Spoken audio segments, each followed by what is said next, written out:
Unë kam dhe një pyetje të fundit përpara se sa ta mbyllim episodin e ditës së sotme. Duke qenë se ditëve të fundit ka qarkulluar nëpër media edhe le të themi situata jote me programin le të themi të piranjave. Jam shumë kurioze të di se si qëndron e vërteta le të themi kësaj situate.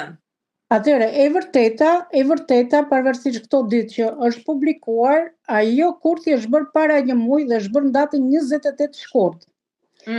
Zonja e nderuar pretendonte për që solucion të cilët unë e kam thënë dhe e kam thënë në televizionet publike, e kam thënë për arsye që ai solucion nuk ekziston, nuk shqitet dhe e kam hedhur për shkak të konkurrencës për të provuar konferencën për shkak të ankesave që kam pasur.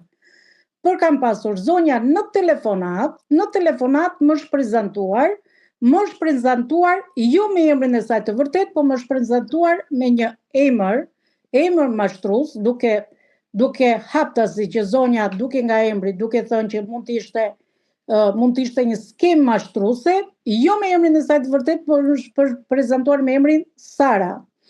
Dhe këtë gjë unë deri diku e kam kuptuar, por në telefonat unë nuk kam përmendur solucion ribashkimi dhe zonjës ja kam qartësuar për punën që bëj.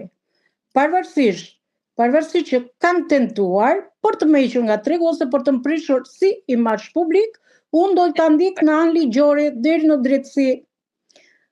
Uroj qartësim sa më të shpejt situatës dhe ta shmangësh sa më shpejt të mundur.